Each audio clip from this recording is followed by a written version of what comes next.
నేను మీ స్వాతి ఉస్మానియా యూనివర్సిటీ. తెలంగాణ రాష్ట్రంలో ప్రస్తుత ప్రతిపక్ష పార్టీలో ముఖ్య పాత్ర వహిస్తూ ఉన్నటువంటి వ్యక్తి ఎమ్మెల్యే గారు మల్లారెడ్డి గారు ఒక మాట అన్నారు. మొన్న మాట్లాడడం జరిగింది. ఆయన ఈ 40 రోజుల కాంగ్రెస్ పార్టీ పాలనలో ప్రజలు బాధపడతా ఉన్నారట. అది ఆయన నవ్వినట్టయితే మాకు నవ్వరాదు, కానీ అసలు మస్తున వస్తూ ఉంది ఆయన మాటలకి. 10 సంవత్సరాల నుంచి నాయన ఇహి అని నవ్వుతూ ఉన్నావు, కానీ ఏడ్చుకుంటూ ఉన్నాం కదా, కళ్ళల్లోంచి నీళ్ళు ఇట్లా గారినాయి కదా. మీరు మాట్లాడుతున్న మాటకు అర్థం ఏంటి? 40 రోజుల పాలనలో కాంగ్రెస్ పార్టీ ప్రభుత్వ పాలనలో ప్రజలు ఏడుస్తూ ఉన్నారంటే ఈ 40 రోజుల్లో కనిపించింది నీకు, కానీ 10 సంవత్సరాల నుంచి కనిపించలేదా ప్రజల బాధ? ఎడిపోయినాయి అప్పుడు కళ్ళు. ఇప్పుడు నీకు రైతు బంధు పడట్లేదనా, లేకపోతే మీ కబ్జాదారులు అందరూ పోయి, మీరు భూమి గుంజుకున్న వాళ్ళు ఎవరైతే ఉన్నారో వాళ్ళందరూ పోయి ప్రజాభవన్లో వాళ్ళ ప్రజావాణి వినిపించినందుక, మీ మీద చర్యలు తీసుకుంటామని ప్రభుత్వం చెప్పినందుక?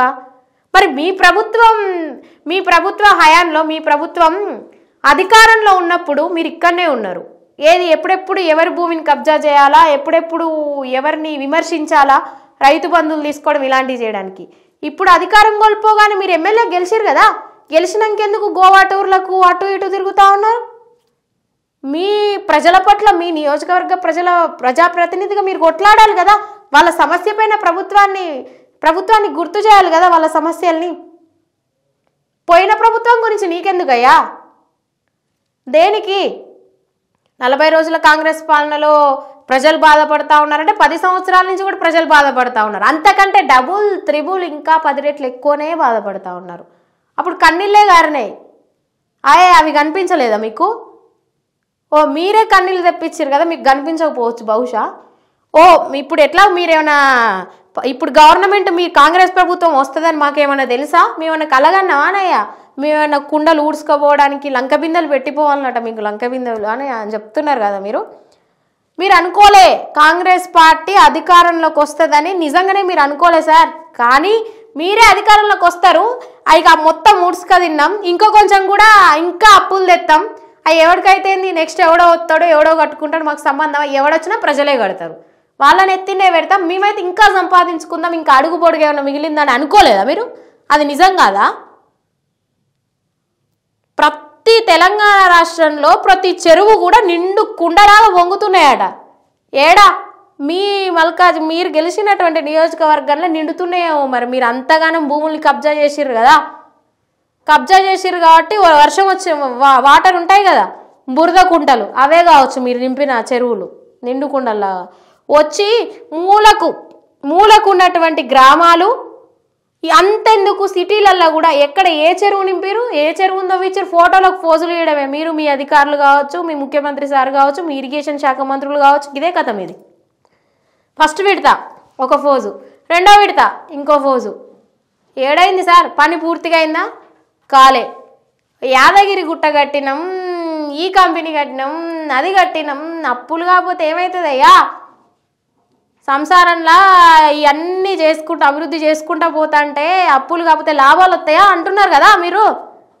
ఎవడన్నా అభివృద్ధి చేస్తే రాష్ట్రంలో వచ్చినటువంటి ట్యాక్సులు ఎన్ని, ఎక్కడి నుంచి ఎన్ని పైసలు వచ్చినాయి, వచ్చే ఇన్కమ్ ఏంది, పెట్టే ఖర్చు ఏంది?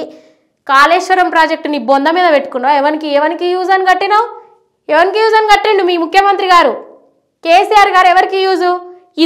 ఇసుక శాండ్ మీద ఇంజనీర్లు, సాక్షాత్ ఇంజనీర్ గారు చెప్పినటువంటి మాట, అక్కడ నిలబడదు, ఆ ప్రాజెక్టు నిలబడదని తెలిసి కూడా మీరు అది కట్టిరు. లక్షల కోట్లు ప్రజాధనం దుర్వినియోగం చేసినటువంటి పాపం మీది.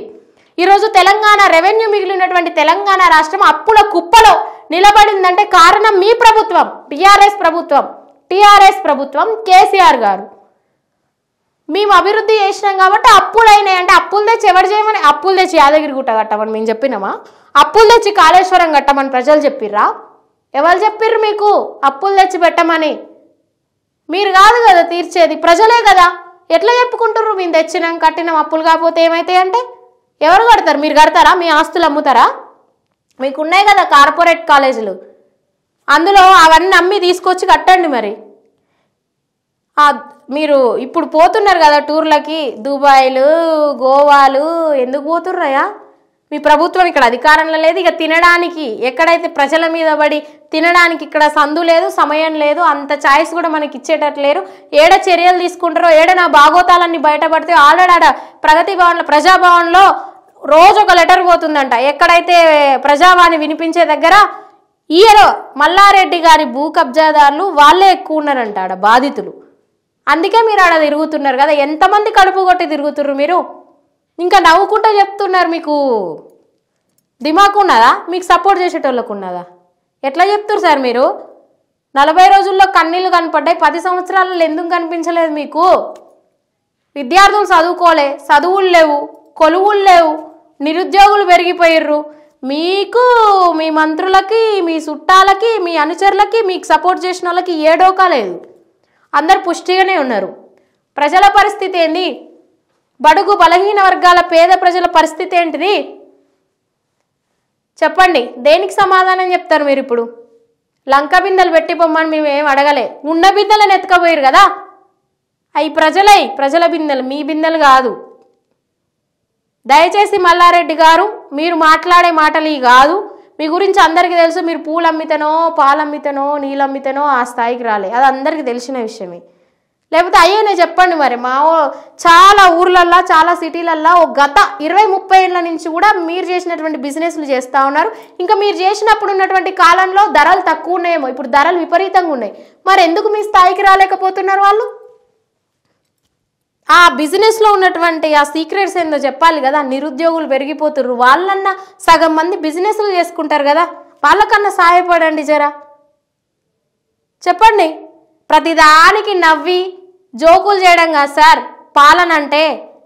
వచ్చిన 40 రోజులను విమర్శించే మీరు మీ అనుచరులు ఒకసారి ఆత్మపరిశీలన చేసుకోండి.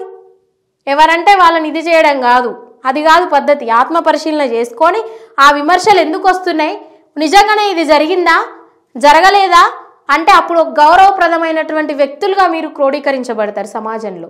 ఇప్పుడు ఎట్లా గౌరవం వస్తుంది సార్? మీ పైసలను చూసి గౌరవం ఇస్తారు అందరు, మిమ్మల్ని చూసి, మీ మాటలను చూసి కాదు. ఇంకొకసారి ఇలాంటి దుర్భాషలు ఆడడం, మీరు ప్రతిపక్షంలో నిజంగా ఒక చిత్తశుద్ధితోటి బాధ్యతాయుతమైనటువంటి ప్రతిపక్షంలో ఉన్నటువంటి ఏసే ప్రశ్నలేనాయి. విమర్శించే విధానం కూడా తెలియని ఎమ్మెల్యేలు ఉన్నారు బీఆర్ఎస్ పార్టీలో. విమర్శించే విధానం కూడా తెలియట్లే. ఎక్కడ విమర్శించాలో ఏందో కూడా అర్థం కాని పరిస్థితి. ఇంకా అధికారంలోనే ఉన్నామన్నట్టు ఫీల్ అయిపోతుర్రు మీరు, మీ మంత్రులు. ఏందయ్యా ఈ కర్మ ఇంకా తెలంగాణ ప్రజలకి? ఇంకెన్ని రోజులు ఇది? జర మాట్లాడేటప్పుడు ఇవన్నీ చూసుకొని మాట్లాడర్రి.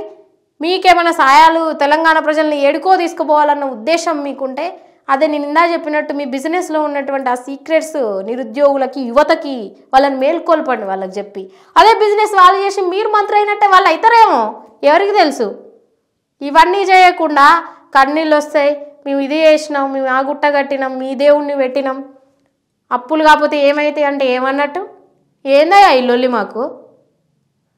జర చూసి మాట్లాడండి. ప్రజల కన్నీళ్ళు 10 సంవత్సరాల నుంచి ఎట్లా చూడలేదు. ఇప్పుడన్నా కనీసం రాష్ట్రం ఎందుకు లేండి కానీ మీ నియోజకవర్గాలలో ఉన్నటువంటి భూ కబ్జా బాధితులు ఉన్నారుగా, వాళ్ళ కన్నీళ్ళైనా చూడండి. ఇదొక్కటే మీకు విన్నపించేది మేము.